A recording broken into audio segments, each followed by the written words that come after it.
All right, it's Wednesday morning, I think the 25th of June, and it's time for a road trip. We're on our way to Tampa, and then to St. Petersburg, and then to Egmont Key. Yeah.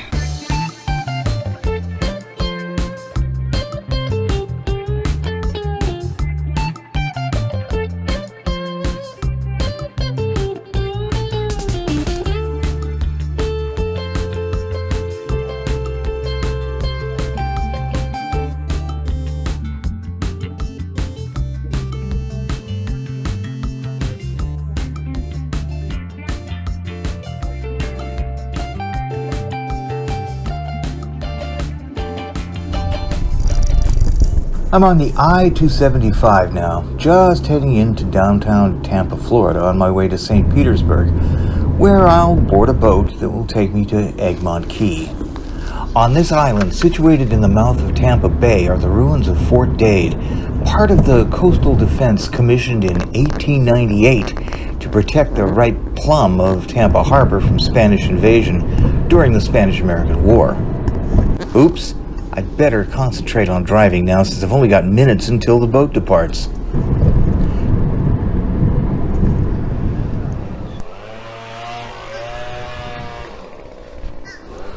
Just made it. And with only 15 minutes to spare, actually. Absolutely cannot believe we made it. Wow.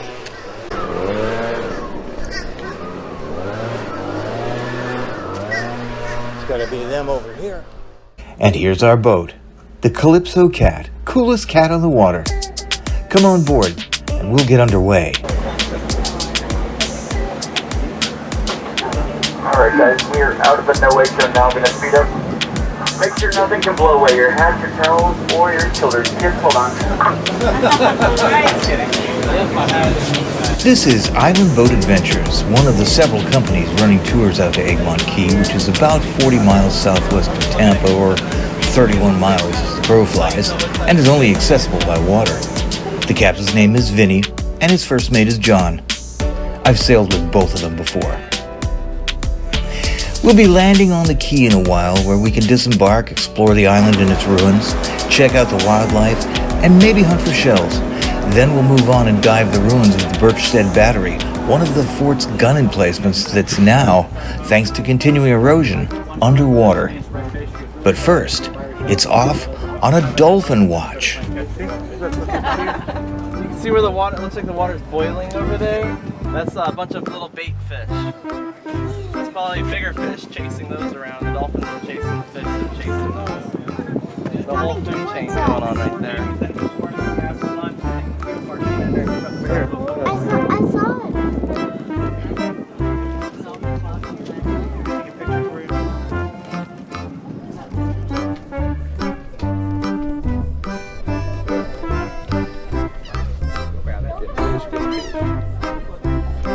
There he is.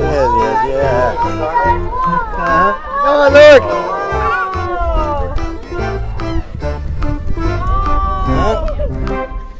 Where's your mama? You can hold their breath for 10 minutes, so 25 to 35 miles. It's from 25 miles an hour with short bursts of 35 miles. I don't know if the babies are quite that fast.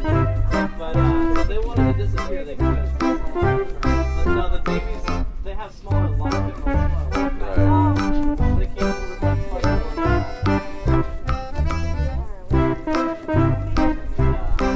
so the baby dolphin by pushing it down. Oh my I don't know if I would do that. I think These dolphin like to hang out in the shallow waters of Tampa Bay. They like to feed on the plentiful crabs. In fact, if you look closely in just a minute or two, you can see one of them trying to swim away. Probably going to the boat now, either that or... look at the crab right there. Oh, yeah. Did it just go under?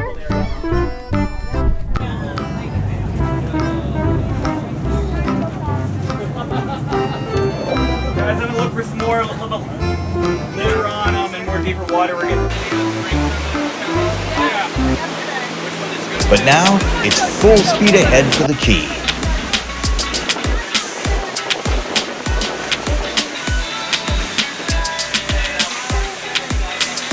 And there it is, marked by the Egmont Key Lighthouse right ahead. Put it on the port side, guys. Left hand side through here. This is one of the oldest tended lighthouses in Florida, by the way. It's been continually running since it was built in 1857. Go down to the bottom. When your tail comes. All right, now that we've landed, let's go ashore and take a closer look, shall we? Okie dokie, well, let's see which side of the island would actually be the most beneficial to see. Like I said, we're heading up on the lighthouse now, which doesn't seem to be lit, of course. Well, daylight, so why would it be?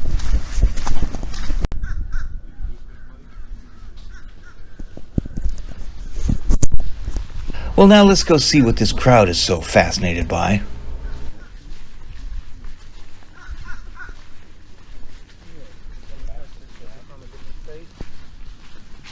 Ah, this is a box turtle. It's one of 3 species of turtles found on this island. The others are gopher tortoises and loggerhead turtles. This, of course, is the second lighthouse built here on the island. The first one was destroyed in a hurricane in the early 19th century. I got a feeling they're not going to let us go inside this thing. According to legend, the first lighthouse keeper only survived that storm by putting his family into a longboat and tying it to a palmetto tree in the center of the island. Once the water abated, he rode to the mainland and promptly tendered his resignation. This is actually one of the gun batteries. It faces the ocean. Up there on the top, where you see those people? That's where the big guns were. That's where the good big guns were placed. It's one of the shore batteries. Let's go inside and take a look.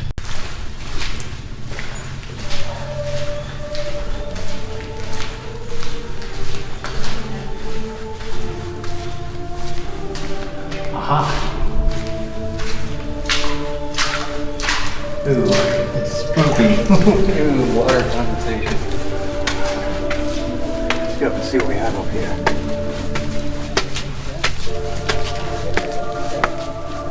Yeah, and this is where they place the big game.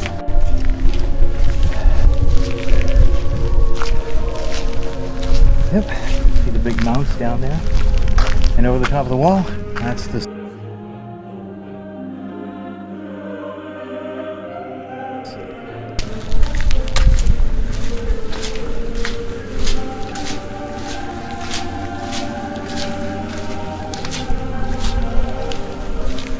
to have all this collapse. See where the movement of the sand is causing all this to fall apart and collapse in on itself.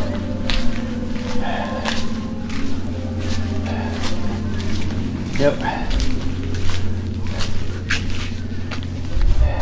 think I'll go back to those stairs and go back down. Down we go. Nah. They're from working. Oh, wow.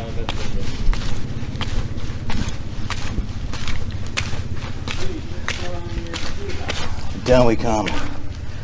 Ghost Fort. Yeah, definitely Ghost Fort. Let's go to the other side, outside to the beach there, and take a look at this fort from the seaward side.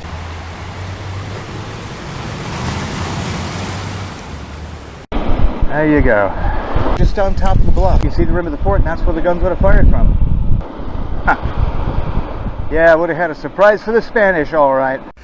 By the way, for those of you out there who aren't exactly well-versed on the Spanish-American War, well, here's a 2-minute short course for you.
And this would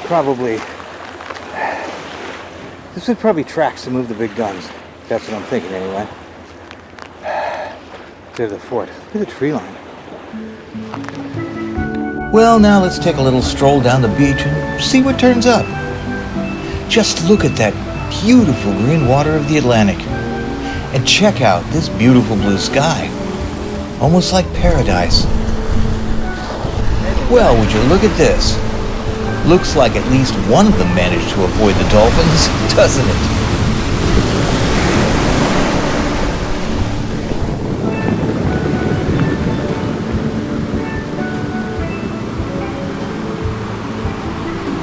Would you look at all the birds on the shore?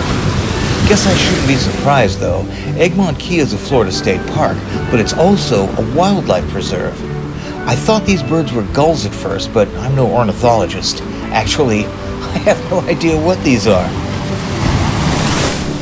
And right here in the surf, look what I found. It's the fossilized tooth of an extinct snaggletooth shark.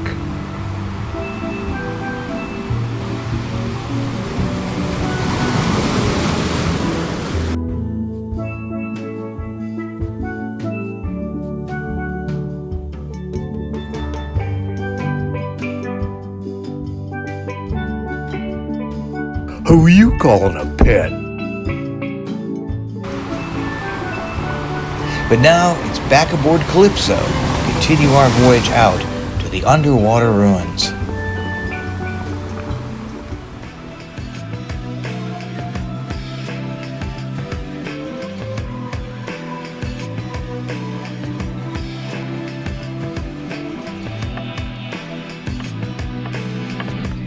These are the ruins of the Birchstead Battery, which once held two English-made Armstrong rapid-fire cannons, which were removed when the fort was decommissioned in the early 1920s. And of course, this is where we're going to dive. Today I'll be using a new full-face snorkeling mask with a GoPro attachment at the top. So I'm bound to get some great video, if I can figure out the camera mount first. There we go. I think.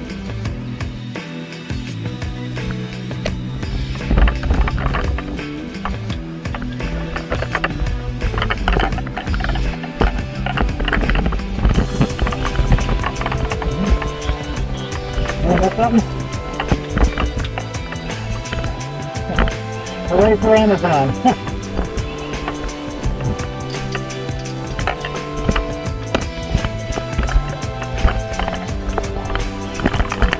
Down, down, down into the murky depths. What I feared was correct. I hadn't properly mounted it at all. So now it was at least 15 feet down, maybe under the boat.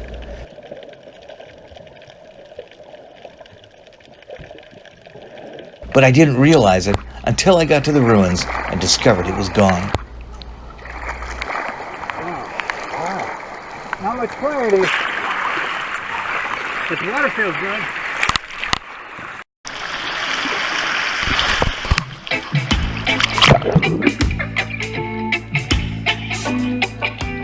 Fortunately, I'd had the foresight to bring a backup camera so the dive wouldn't be a total loss. But I feared my GoPro is history. I'll worry about it later. The Southside gun battery is underwater, by the way, because of ongoing erosion that has slowly eaten away nearly 2/3 of the original island. The water is very warm this time of year, well over 80 degrees, but common Florida summertime surface storms tend to stir up the bottom so that clarity isn't as good as it is in the spring. Still, let's go see what we can find down here in the deep.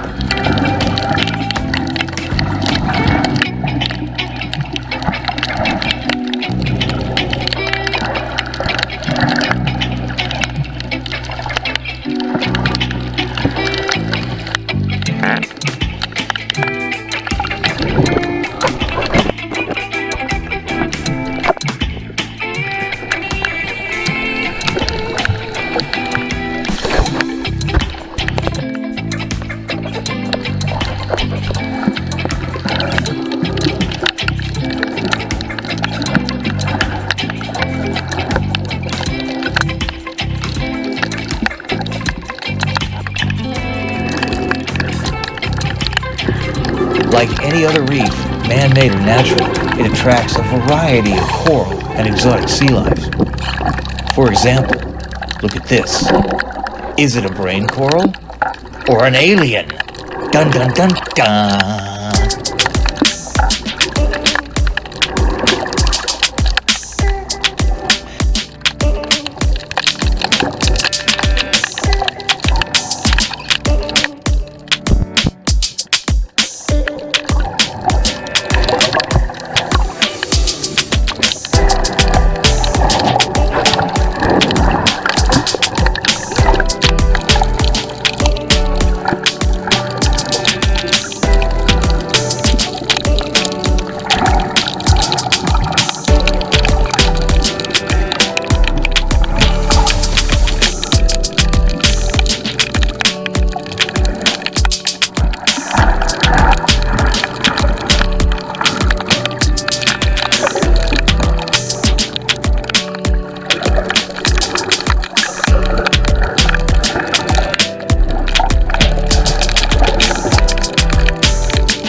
Well, there's the Calypso cat up ahead.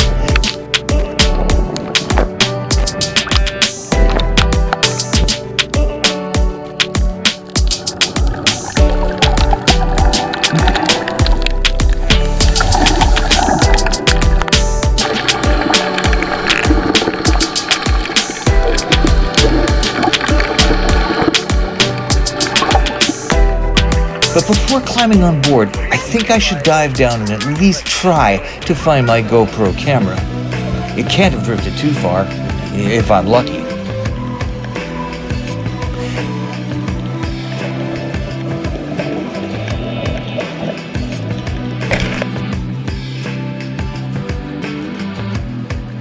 And on the second dive, look what I found. And it's still running.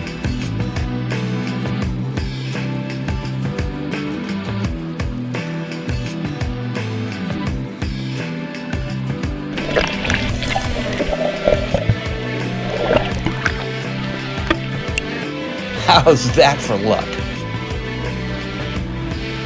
And so we say adieu to the sunken ruins of a bygone era.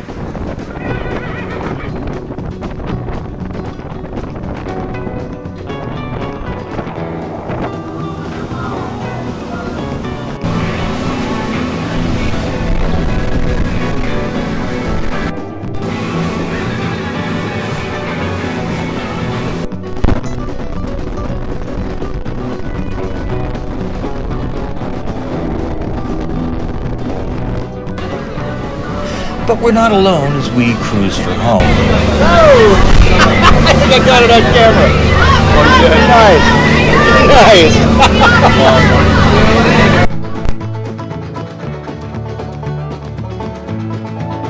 Nice. These gulls are always looking for a handout, and I mean that.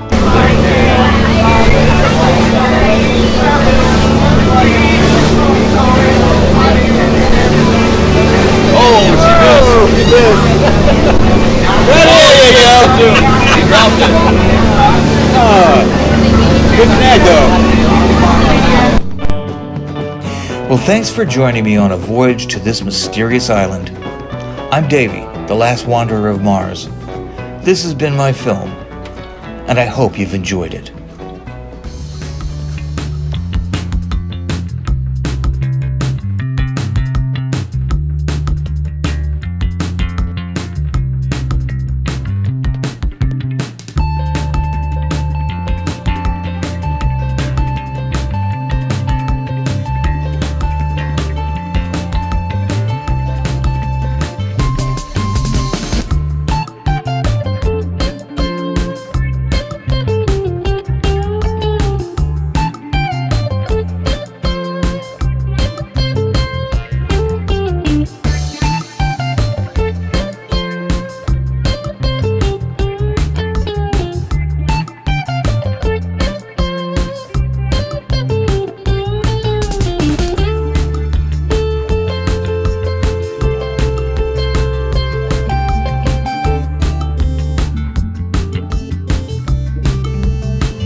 to see the elephant was a phrase that was commonly used and popularized during the Spanish-American War by Teddy Roosevelt, but it was actually used by the veterans of the Civil War before that. It originally came from the 49ers, who engaged to the California Gold Rush before that. As soon as they left to go and find the gold, they were said to be off to see the elephant. Where the phrase came from is two different sources, at least these are the most credible. In the first one is the story of a farmer who lived in Iowa. There was a circus coming to town, and he'd always wanted to see an elephant. So he loaded up his cart with his produce and went into town. Unfortunately, when he got there, the horse had never seen an elephant either. The horse bolted, overturned the cart, damaging it severely and ruining the man's crop. The last thing he was heard to say was to look up and say, "Well, at least I've seen the elephant."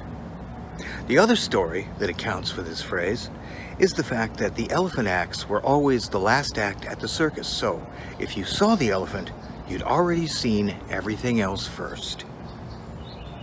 So to go off to war to see the elephant meant that you were going to go through a lot of trial and adversity, but there was something you were going to see that was definitely worth it. In the case of the 49ers, it simply meant that you'd already seen everything first, and since the grass was actually greener on the other side of the hill, it was only a matter of getting there to see what it was. You were off to see the elephant.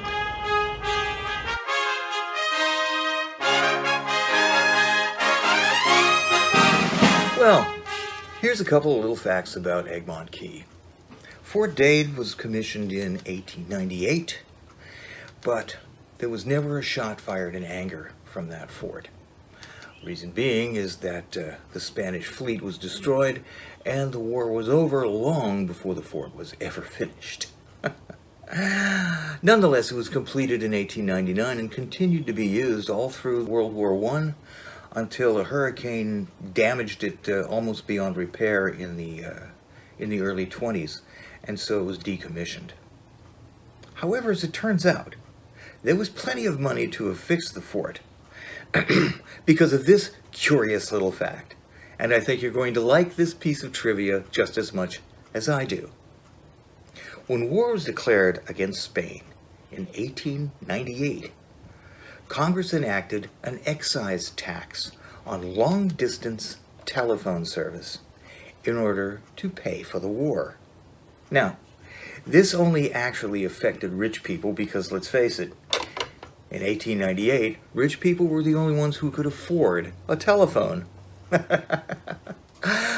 However, the war only lasted 4 months, and Congress neglected to repeal the tax once the war was over.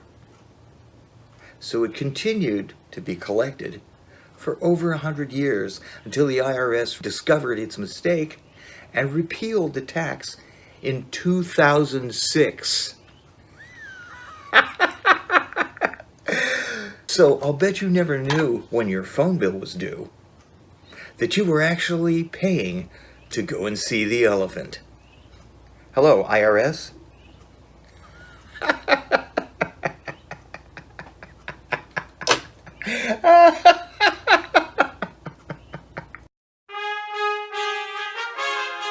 And remember, for more wanderings, don't forget to subscribe. Smoking rockets, Commander. You mean they haven't subscribed already?